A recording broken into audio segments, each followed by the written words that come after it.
Bine ați venit în călătoria noastră captivantă prin minunata lume a Art Nouveau.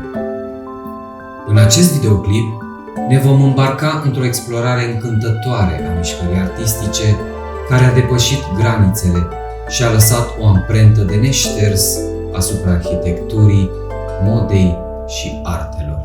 Mișcarea Art Nouveau, cunoscută și sub numele de Noua Artă sau stilul modern, a apărut la sfârșitul secolului al XIX-lea și a atins apogeul la începutul secolului 20.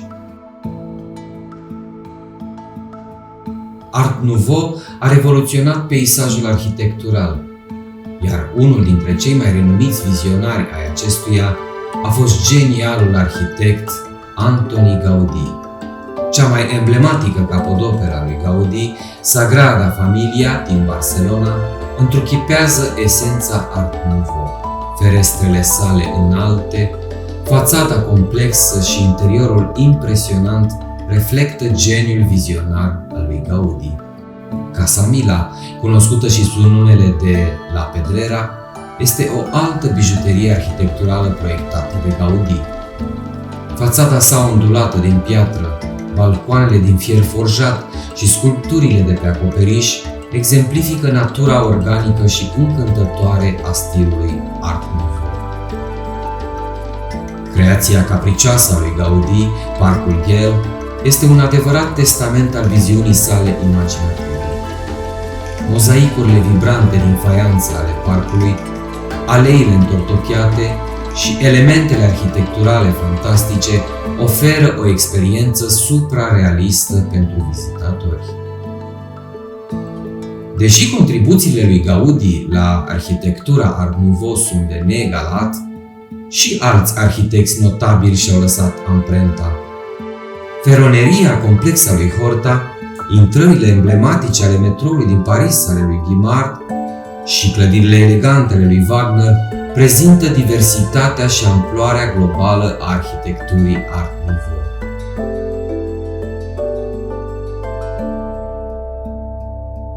Influența Art Nouveau s-a extins și în domeniul modei, designerii adoptând liniile sale fluide și motivele delicate. Printre designerii proeminenți care au îmbrățișat estetica Art Nouveau se numără și Lady Duff Gordon, cunoscută și sub numele de Lucille, care a fondat renumita casă de modă Lucille Ltd. Lucille a introdus o nouă viziune a feminității, eliberându-se de constrângerile trecutului. Modelele inovatoare ale lui Lady Duff Gordon reflectau spiritul Art Nouveau, combinând țesături luxoase, detalii complicate și siluete grațioase. Articolele de îmbrăcăminte ale acesteia prezentau dantelă delicată, țesături fluide și ornamente artistice, capturând esența romantică și eterică a epocii Art Nouveau. Art Nouveau a pătruns în domeniul artelor decorative, cu desenele sale ornamentale și formele sale armonioase. Alphonse Mucha, un artist celebru al mișcării Art Nouveau, a creat lucrări încântătoare care întruchipează eleganța și grația epocii.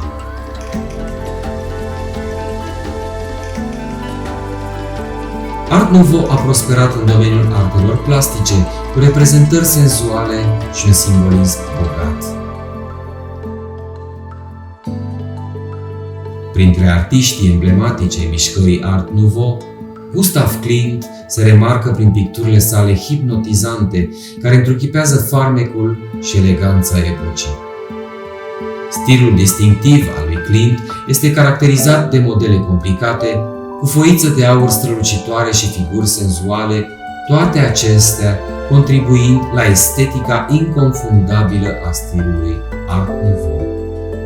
Lucrările lui Klimt încorporează adesea simbolism și alegorie, explorând teme legate de dragoste, erotism și legături umane. Deși Klimt este renumit pentru portretele sale intime, el s-a aventurat și în peisaje, infunzându-le cu stilul său caracteristic. The Tree of Life, Arborele Vieții, este un exemplu grăitor, prezentând abilitatea sa de a îmbina natura cu modele complicate și simbolism. Picturile vibrante ale lui Henri de Toulouse-Lautrec au surprins esența vieții de noapte boeme din Paris. Reprezentările sale cu scene de cabaret și dansatoare reflectă vivacitatea și energia epocii Art Nouveau. Edouard Vuillard, pe de altă parte, s-a axat pe scene de interior intime, reprezentând adesea decoruri domestice și viețile private ale unor oameni. Utilizarea culorilor stinse și a modelelor complicate a adăugat profunzime și intimitate operelor sale de artă. Art Nouveau a fost o mișcare care a celebrat frumusețea în toate formele sale și a transformat lumea designului. Vă mulțumim că sunteți alături de noi în această călătorie captivantă prin lumea fascinantă a Art Nouveau. Dacă v-a plăcut acest videoclip, nu uitați să dați like, share și să vă abonați pentru mai multe explorări artistice. Pe data viitoare,